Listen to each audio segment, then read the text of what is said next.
sa Makati City matapos umanong dukutin at gahasain ang isang babaeng Vietnamese. Ayon sa Makati PNP, pumunta ang biktima sa isang condominium sa Barangay Bel Air noong Lunes para dalawin ang isang kaibigan. Pero inabangan umano siya ng mga suspect sa lobby at sa pilitang dinala sa isang condominium sa Barangay San Lorenzo kung saan siya umano ginahasa. Kinuha rin umano ng mga suspect ang cellphone ng biktima para i-text ang kanyang asawa na nasa ibang bansa at humingi ng ransom money. Doon na humingi ng tulong ang asawa ng biktima sa isang kaibigan sa Pilipinas na nag-report sa pulis.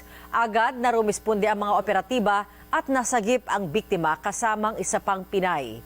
Lumabas na isa sa mga suspect ay may record ng mga kasong kidnapping, murder at illegal possession of firearms, habang ang isa ay sangkot sa POGO operations. Sasampahan ng mga suspect ng mga kasong kidnapping for ransom, qualified rape, illegal possession of firearms, paglabag sa Omnibus Election Code at use of falsified currency. Ni-rape siya ng tatlong Chinese nationals na ito at nagpahinga lang sila ng mga 5-6 na oras.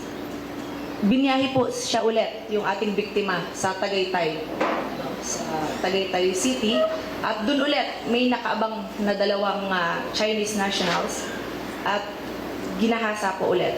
So bali 5 ang nanggahasa sa kanya.